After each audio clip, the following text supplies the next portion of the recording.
Income eligibility, यदि आपकी कोई लायबिलिटी है उसका डिटेल, यदि आप किस पे लोन ले रहे हैं उसका डिटेल, और ये सारे डिटेल फॉर्म में भर के सारे पेपर लगा के आपको बैंक में सबमिट करना होता है। निगेटिव पाई जाती है तो ये रिपोर्ट में निगेटिव लगा के बैंक में सबमिट कर देती है एजेंसी, और वहीं पे आपका लोन क्या होता है, रिजेक्ट हो जाता है।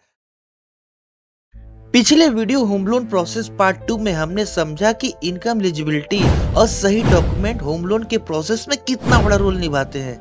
लेकिन असली जांच तो अब शुरू होती है, क्योंकि बैंक सिर्फ डॉक्यूमेंट देखकर लोन सैंक्शन नहीं करती, बल्कि आपके KYC with application form, civil score, FOIR calculation और फील्ड इन्वेस्टिगेशन का गहराई से एनालिसिस करती है।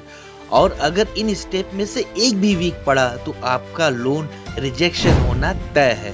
दोस्तों, मैं हूं सुशील कुमार, आपका फाइनेंशियल एक्सपर्ट, और इस होम लोन प्रोसेस पार्ट 3 में मैं आपको बताने वाला हूं कि इनकम सैंक्शन प्रोसेस का पूरा सच क्या है, सिंपल और प्रैक्टिकल तरीके से, जिससे न सिर्फ आपका लोन अप्रूव होगा बल्कि मॉर्गेज इंडस्ट्री में आपके करियर में भी ग्रो होगा। तो वीडियो को अंत तक देखें, कहीं स्किप न करें। इसके अलावा नेक्स्ट प्रोसेस में बैंक जाती है तो वो आपकी प्रॉपर्टी का डिटेल मांगती है। प्रॉपर्टी डिटेल यानी जिसपे आप होम लोन ले रहे हैं। मान लीजिए यदि आप कोई कंस्ट्रक्शन के लिए लोन ले रहे हैं, यानी मान लीजिए शहर के बाहर या शहर में कहीं भी आपका कोई प्रॉपर्टी है 1000 स्क्वायर फीट की, और उस प्रॉपर्टी को मॉर्गेज करके आप होम लोन लेना चाहते हो उस पर कंस्ट्रक्शन कराने के लिए, यानी उस पर बिल्डिंग खड़ा करना चाहते हैं, उस पर घर बनाना चाहते हैं, तो बैंक आपसे उसका डिटेल मांगेगी। उसका डिटेल देना होगा। यदि मान लीजिए आपने कोई उस प्रॉपर्टी को रजिस्ट्री कराया है तो उस रजिस्ट्री का एक फोटोकॉपी आपको अपनी उस फाइल में लगाना होता है, और उसका डिटेल क्या होता है उस फॉर्म में फिल करना होता है कि प्रॉपर्टी का एरिया कितना है, प्रॉपर्टी की रजिस्ट्री का डेट क्या है, और कितने में प्रॉपर्टी ली गई है, और जो कितने एरिया में कंस्ट्रक्शन कराना है, ये सारा डिटेल आपको फॉर्म में भर के देना होगा। ये भी आपकी इनकम एलिजिबिलिटी निकालने के लिए बहुत जरूरी होता है। ऐसा इसलिए होता है कि मान लीजिए आपका फाइनेंशियली, मान लीजिए आपको 50 लाख लोन की एलिजिबिलिटी आ जाती है, लेकिन आपका जो प्रॉपर्टी का एरिया है वो मान लीजिए 500 स्क्वायर फीट है। अब 500 स्क्वायर फीट पे आप कितना एरिया कवर करेंगे, उस पर उसका भी रिस्ट्रिक्शन होता है। यूजुअली 1500 से लेके 2000 स्क्वायर फीट पर स्क्वायर फीट का रेट लगता है, तो उस पर आप कितना एक्सटेंड करेंगे। इसलिए आपको जो इनकम एलिजिबिलिटी बनने के बावजूद आपका लोन यहाँ पे रिस्ट्रिक्ट हो जाता है, तो उसका भी डिटेल आपको भर के देना होता है। यानी आपको केवाईसी, इनकम एलिजिबिलिटी, यदि आपकी कोई लायबिलिटी है उसका डिटेल, यदि आप किस पे लोन ले रहे हैं उसका डिटेल, और ये सारे डिटेल फॉर्म में भर के सारे पेपर लगा के आपको बैंक में सबमिट करना होता है।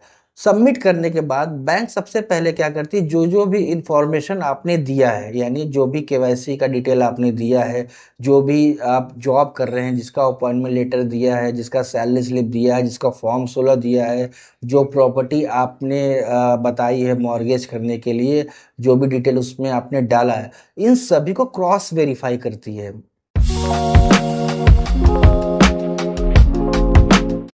क्रॉस वेरीफाई करनी यानी FI करती है।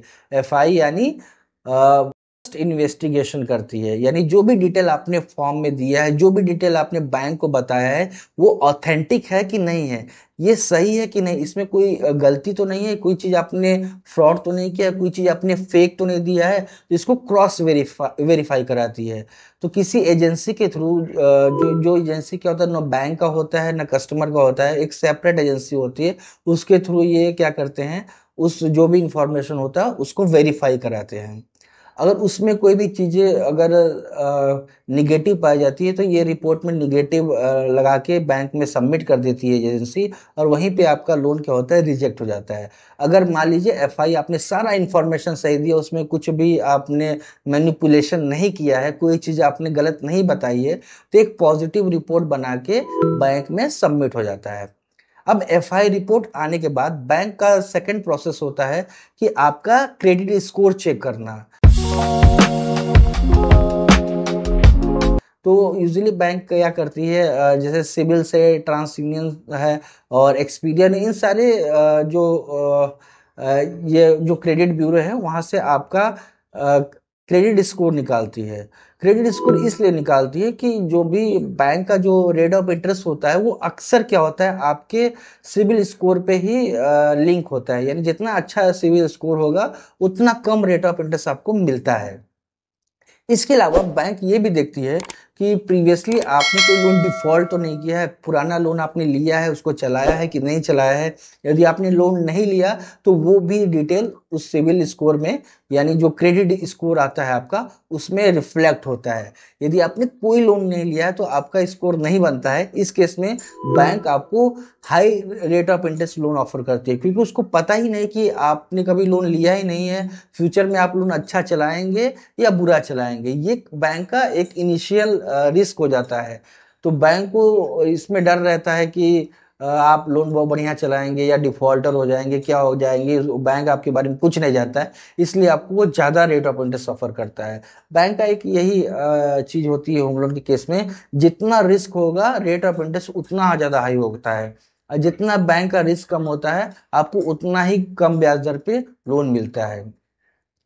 अब इनका आपका जो क्रेडिट स्कोर निकलने के बाद यदि वो सब पॉजिटिव होता है, पॉजिटिव होने के बाद फिर क्या होता है कि बैंक अगला काम क्या करता है, आपका FOIR निकालता है।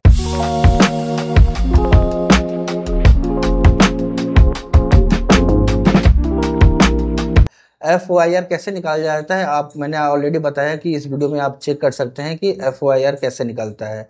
FOIR निकालने के बाद फाइनल क्या होता है, आपकी इनकम एलिजिबिलिटी के हिसाब से आपका एक लोन अमाउंट बन जाता है कि आपको कितना लोन बैंक ऑफर कर सकती है, वो ऑफर करती है।